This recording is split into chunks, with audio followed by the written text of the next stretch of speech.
Hey Nitin, good morning. Thank you so much for asking me the question, how do I get up early? How do I get up consistently at 5 a.m.?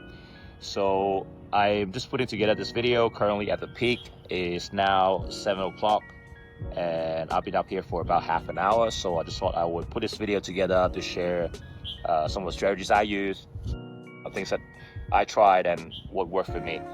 Now, first things first, my first question to anyone who wants to get up early is, do you have a wind down routine? And I know you have a younger daughter, and with kids and being a father of two children, we have a very consistent wind down routine for our kids. Like before they go to bed, we try to pep them, we read them bedtime story, we make sure they eat at a certain time, there's no screen time, a couple hours, an hour before bedtime. So my first question to you is, if you want to sleep early, what is your current wind down routine? And if you don't have one, you need to establish one for yourself. Like for example, for me, I have this rule where it's 3-2-1. So three hours before bedtime, I don't eat. 2 hours before, I don't drink. And 1 hour before I sleep, I don't use any screen time at all. So have a think about what sort of wind down routine you want to build yourself, just to prep yourself mentally and physically that you're ready to go to sleep. So that's my first tip. Create a wind down routine for yourself, because just like an athlete, if they want to deliver performance, they need to train consistently every day. And when they don't have consistency, then it also breeds inconsistent performance. It's the same thing for us if we want to sleep earlier at night. The next thing about building a process is to remove as much friction as possible. So for example, this is how I try to remove friction in my environment. So I would get changed into my gym gear. So I slept with everything.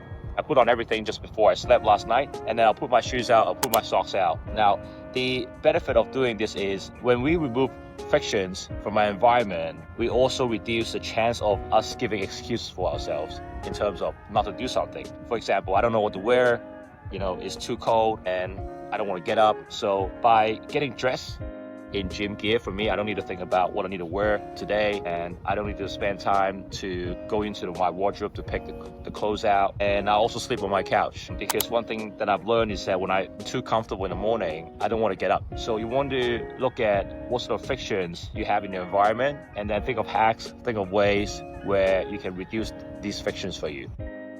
The last thing I would say, and for me this has been the most important point, which is to identify your accountability partner. And as you know, Canby has a big part of my life, and she doesn't know about this, but she's actually my accountability partner.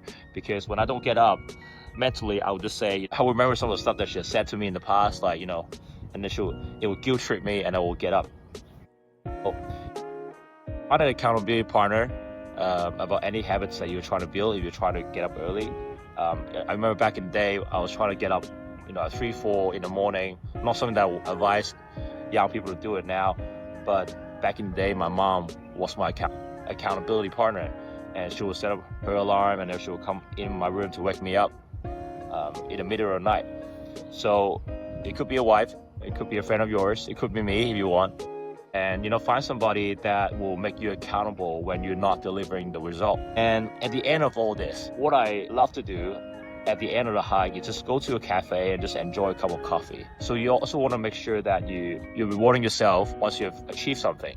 And for me, I love having a cup of coffee. So once I finish recording this video, what I'm gonna do is I'm gonna go down to a neighborhood cafe, and I'm just gonna go and enjoy myself a cup of coffee. So yeah, those are my strategies in terms of what I've learned and how I've been getting up pretty consistently. And I used to get up whenever. I used to get up at 7, 8, 9, and there was no consistency. And those are the 4 things that I realized would have helped me along the way. And just a quick recap, those 4 things are: have a consistent wind down routine. If you don't have one, create one. When you're building your new habit, make sure you identify the frictions and minimize the frictions as much as possible. Find an accountability partner during the process, someone to make you accountable when you're not delivering your performance. And lastly, at the end of it, do something that will make you feel good.